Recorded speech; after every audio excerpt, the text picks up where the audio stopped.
కాకా నా బండి మైలేజే ఇస్తలేదే, ఊకూకే రిపేర్లు వస్తున్నాయి, తీసేద్దాం అనుకుంటున్నా. నీ అవ్వ వచ్చే జీతంలో నెలకు 3000 పెట్రోల్కే పోతుండే, కడమ ఖర్చులు ఎట్లా వెళ్ళాలరా?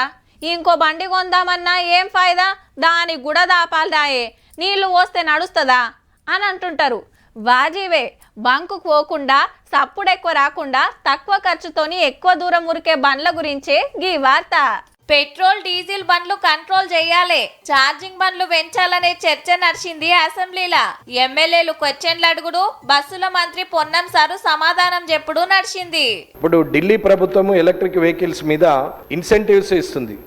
ఒక 2 వీలర్ వెహికల్కు ఒక 30,000 వరకు సుమారు. మహారాష్ట్రకు వచ్చి ఎలక్ట్రిక్ వెహికల్స్కి టోల్ ట్యాక్స్ లేకుండా నిర్ణయం తీసుకుంది. ట్యాక్స్ ఎగ్జంప్షన్, రిజిస్ట్రేషన్ ఎగ్జంప్షన్ 100% తోటి జీవో తీసుకొచ్చినాం. తెలంగాణ రాష్ట్ర ప్రభుత్వ ఉద్యోగులందరికీ ఈవీ వాహనాలు కొంటే ఒక 20% ఎగ్జంప్షన్. తెలంగాణలో 1,80,00,000 బండ్లుంటే అందులో ఛార్జింగ్ ఉత్త 2.5 లక్షలే ఉన్నాయట. మరి అవి సుత 160 తిరిగేది హైదరాబాద్ లోనేనట. గాలి ఖరాబ్ కాకుండా ప్రకృతికి నష్టం లేకుండా అందరితోటి ఇవే కొనిపియాలి, దానికి సర్కార్ సపోర్ట్ చేయాలనేది మనోళ్ళ మాట. 976 పబ్లిక్ ఈవీ ఛార్జింగ్ స్టేషన్స్ మాత్రమే ఉన్నాయి తెలంగాణ రాష్ట్రంలో.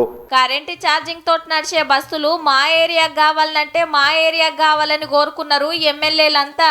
యారుట్ట డిపో పెద్ద డిపో కాబట్టి మాకు ఎలక్ట్రిక్ బస్సులు కేటాయించాలని చెప్పి వరంగల్ జిల్లాలో కూడా ఈవీ బస్సులు చాలా అవసరం ఉన్నాయి అధ్యక్ష. కొత్తగా వరంగల్ మున్సిపాలిటీకి ఒక 100, నిజామాబాద్ మున్సిపాలిటీకి కూడా ఒక 50 బస్సులు. మందితోటి కొనిచ్చే కంటే మొదలు మనమే ఈవీ బండ్లు వాడాలనే చర్చ కూడా వచ్చింది. మంత్రులైనా ఎమ్మెల్యేలైనా అధికారులైనా వారందరూ కూడా ఎలక్ట్రిక్ వెహికల్లకి మారితే బాగుంటుంది అనేది. శాసనసభ్యులందరూ ఒక రోల్ మోడల్గా మరి వాళ్ళకి లోన్ కూడా వస్తుంది కావచ్చు. అందరికి ఒక్కొక్క ఈవీ వెహికల్ని మరి ఫ్రీగా నేను అడగలేను సార్, మరి ఫ్రీగా మార్కెట్లకు మంచి మంచి ఈవీ బండ్లు వచ్చినాయి.